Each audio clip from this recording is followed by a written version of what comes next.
Welcome, everybody, to Design to Thrive. This is an episode where we have a special guest on the show. His name is Dr. Robert Kustin. He's with OneFed, and he's here to share with us his story and his business. Welcome. Hi, Knock. How you doing? Thanks for having us. Awesome. So let's kick things off light. What's one fun fact about you or your team that most people don't know yet? One fun fact about me or my team. That's a pretty good question. And when you sent me over the green room questions, I really wasn't sure how to answer, only because, you know, fun to me may not be fun to somebody else. So I thought a little bit about it. And I am an extensive RV traveler. How about that? That's a fun fact that perhaps no one may know about what it. Awesome. So let's talk about OneFed. So what do you do? What's OneFed and what's it all about? Okay. So what I do is I'm the CEO of the largest physician-owned claims management and treatment provider in the federal injury space. And what that means is if you're a federal employee and you get hurt, you're required to go to a specific type of federal workman's comp provider in order to help render care and provide claims management. So that's what we do as a company. If you're an injured federal employee and you get hurt, you call us. We're here from hurt to help. Okay. Now, how did the idea for OneFed come about? Was there like an aha moment? There was actually an aha moment. So for many years, I was providing in multiple locations care for motor vehicle accident patients. I worked a lot with attorneys and things of that nature. And so at one point in time, I got a little bit disinterested in working in that space. And one of the people that I was doing business with, a marketing person in particular, had said, "Have I ever thought about federal workman's comp?" And to be honest, I never did. I thought workman's comp is workman's comp. And I know you're in Canada, and we had a brief discussion about this the other day. But in generally speaking terms, federal comp is separate and distinct from private healthcare comp. So my aha moment was this person had suggested that to me. I knew nothing about it. I did a little research.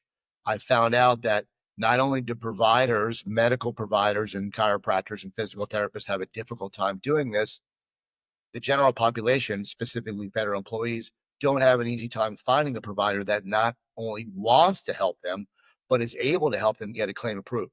So I guess my aha moment was I could figure this out. And, I did, so to speak. In 2017, we started specifically dealing with federal workers' comp. We closed all of our offices all throughout Florida and concentrated solely on federal workers' comp.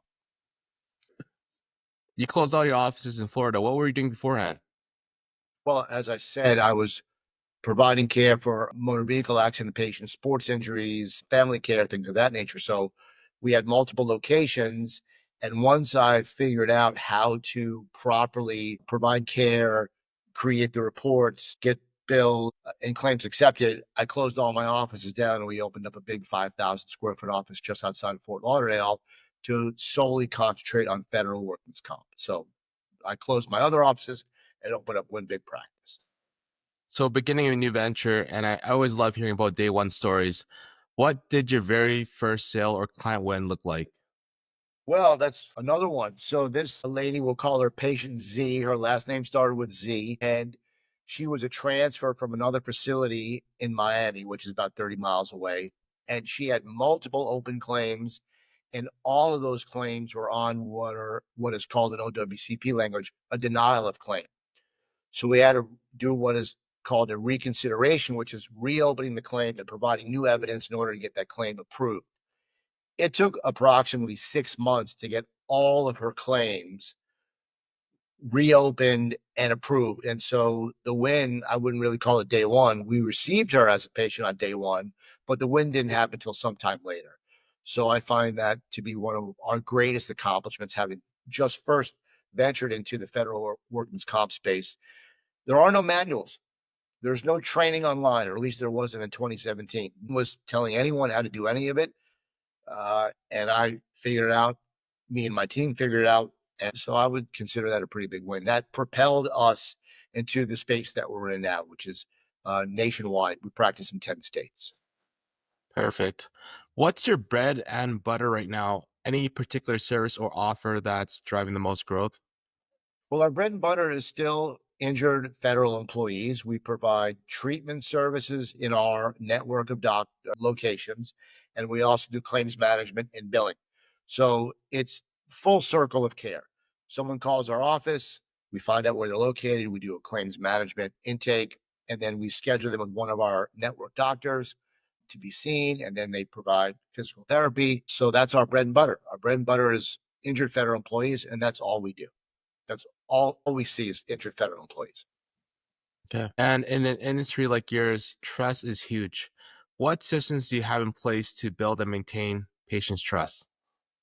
Well, reputation, first of all, they know that they're calling a provider and an owner of a company that's physician owned. There's a lot of non physician owned services in our space.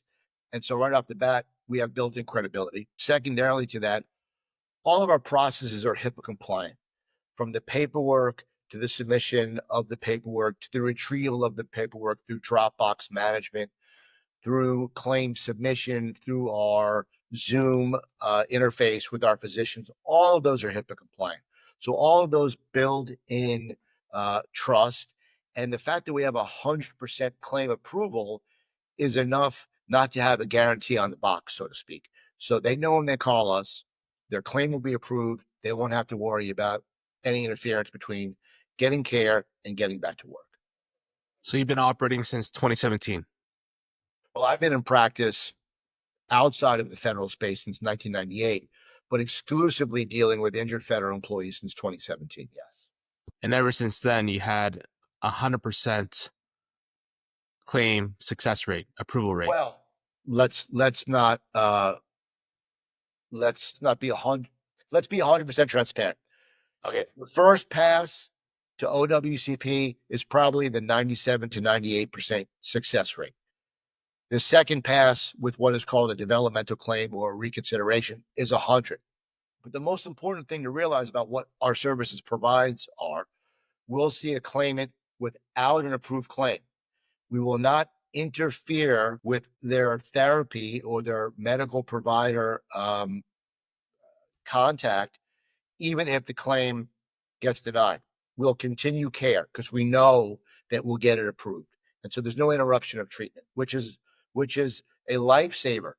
Back in the old days, 2017, lots of providers wouldn't see an injured federal employee unless they had an approved claim. So it seemed like an oxymoron because how do you get an approved claim unless you see a provider?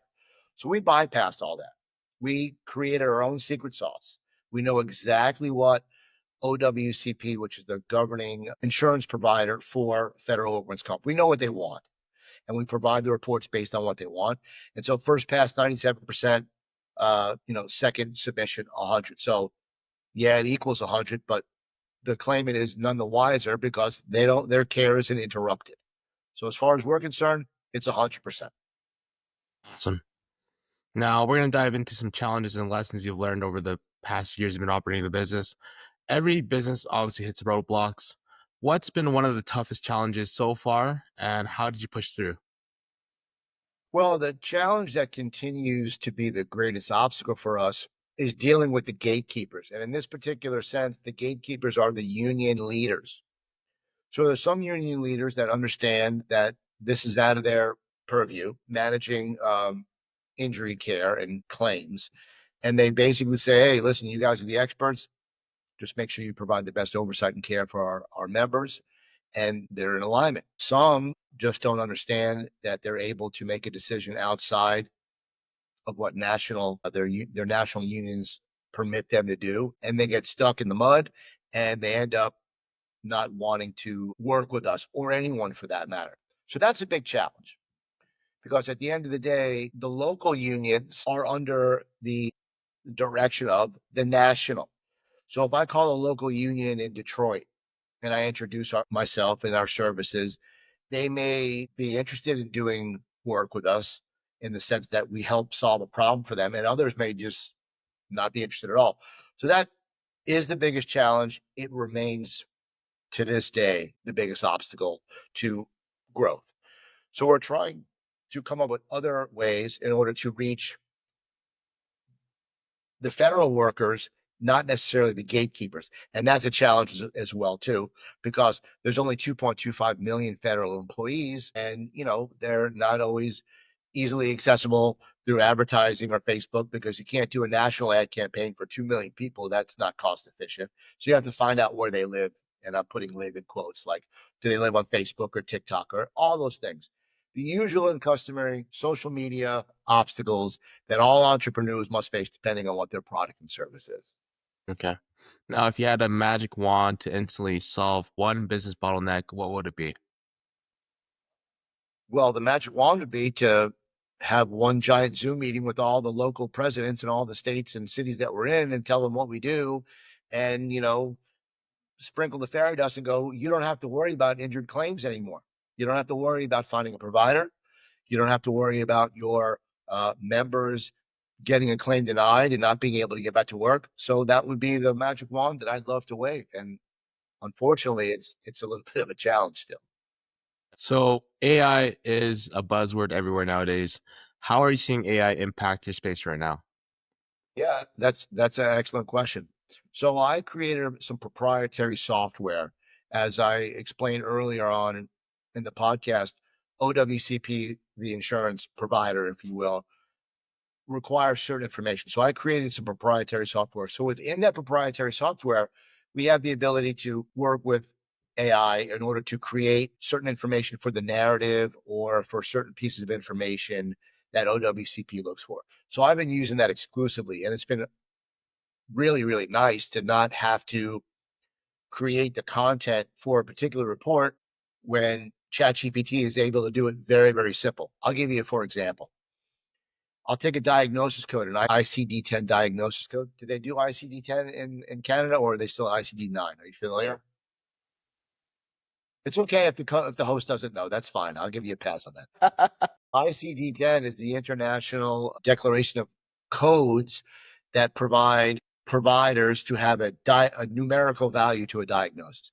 So if I put M5415 into an AI program and say, could you do a brief synopsis of a biomechanical definition of this injury? They'll do that for me. And so then I'll take that information and be able to put it in my report.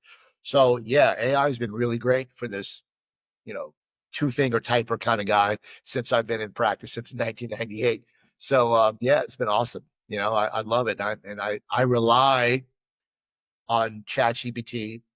My relationship with ChatGPT, I call her Chatty. So I've had many conversations helping her, helping me dissect numbers and working out scenarios with lots of things. It's been a really great help so far. You have to pay attention because sometimes they do miss intel that you put in. And in my mind, I'm thinking, wait a minute, they're supposed to be smarter than me. So then I'll read their answer. I'm like, well, you missed that. And she'll politely go, well, thank you for pointing that out to me, Robert. So it's been really great. I've enjoyed it. I've not avoided the AI interface whatsoever. I've leaned into it, as they say. Perfect. Looking ahead, how do you envision AI transforming your operations or customer experience? Or should I say I, I patient really would experience? like I really would like AI to be able to do the claims management portion of every new phone call. That would really be fantastic. There's, let's say, a dozen important questions to ask each new claimant. Date of accident, date of injury, did you go to the hospital? What was the body part? All those things. Like if I could train AI, if I could set up an AI program to ask those things and then help create what is called a personal injury statement, which is important for every claimant. Every claimant has to do a personal injury statement, which is the description of what happened prior to the injury, during the injury, and after the injury in their words. For whatever reason, OWCP wants to have a statement, kind of like, if you get you call the police and they do their own statement. That's what OWCP wants. So if I can have AI do that with each claimant, well, that would be really great because then my team wouldn't have to do it and they could review it. And that would just be one less thing that they'd have to do. Basically, automating everything that we could automate would be fantastic for my services. Most of everything we do is streamlined. We have a virtual practice where all of our people that do the claims management, set up appointments, they're all in different states, which again, For the two-finger typer, although I'm not a two-finger typer, for the old guy that started in 1998, before websites, I didn't have a website when I first started practice. All this is fantastic. I mean, I just absolutely love it. Work smarter, not harder is what they say, correct? That's No? right. That's right. So what's next for OneFed? Any exciting projects or goals on the horizon? Yes, definitely. So we are primarily in B to C, but I'm now transitioning into a B to B type of exchange, which we briefly talked about. So I want to be able to have our proprietary 5 element software on a monthly membership basis. I like to also have our billing, claims management, and continuous provider credentialing on a monthly membership platform. So those are the things that you and I discussed briefly as things that we could perhaps work on together. But I think if we could take that out of the equation for a provider, they may be more interested in being a provider for OWCP. So can I reverse thrusters on something? Yes? Okay. One of the main reasons why there is a limited amount of providers are two. One, there's no playbook on how to do OWCP. So most physicians like to be told what to do and then do it. And number two, OWCP changed the rules all the time. So if we as OneFed can provide back office support for the things that create a denial of claim and create a pain point for providers, billing, claims management, scheduling, authorization, if OneFed could do that, then there will ostensibly be more providers able to help more injured federal employees. So in essence, I want OneFed to be the jumping off point for more providers to say, hey, listen, if you do this and we do this, then we can help more people. That's really what I'm trying to do. So that's what's exciting me to do the next thing, which is to be a provider to the providers to help them do and see more people. That's really what I'm interested in doing next. Okay. So for the listeners who want to support or get involved, what's the best way to connect with you? Well, not knowing who's listening, I would say the easiest way to do that would be to jump on my website. It's OneFed, ONEFED, OWCP.com, OneFed, That's one way. They can shoot me an email. My email is attached to that. They can call the 800 number. They can do that any number of ways. Questions, concerns, suggestions, want to join the network, want us to be a provider for your back office, anything and everything is how they can get in touch with us. Okay. Now, if you could give one piece of advice to fellow entrepreneurs out there, what would it be? Well, there's a lot of pieces, but I think it's to be flexible and to be able to look 2 steps ahead. It's hard to do that, but you have to begin with the end in mind. Stephen Covey was one of my influencers, if you will, back in the early days. And the 7 habits of highly effective people are things that I still quote to this day. Begin with the end in mind. Know where you want to go. Don't be distracted. I know you only asked for one, but there's not just one. And just be persistent. Make sure you're focused on what it is that the end game is, and work towards that end. Well, that brings it close to the show. That's Design to Thrive podcast. We'll bring on another episode with Dr. Robert Kustin next time. Thank you for watching. My pleasure. Have a great day, Doc. Thank you so much.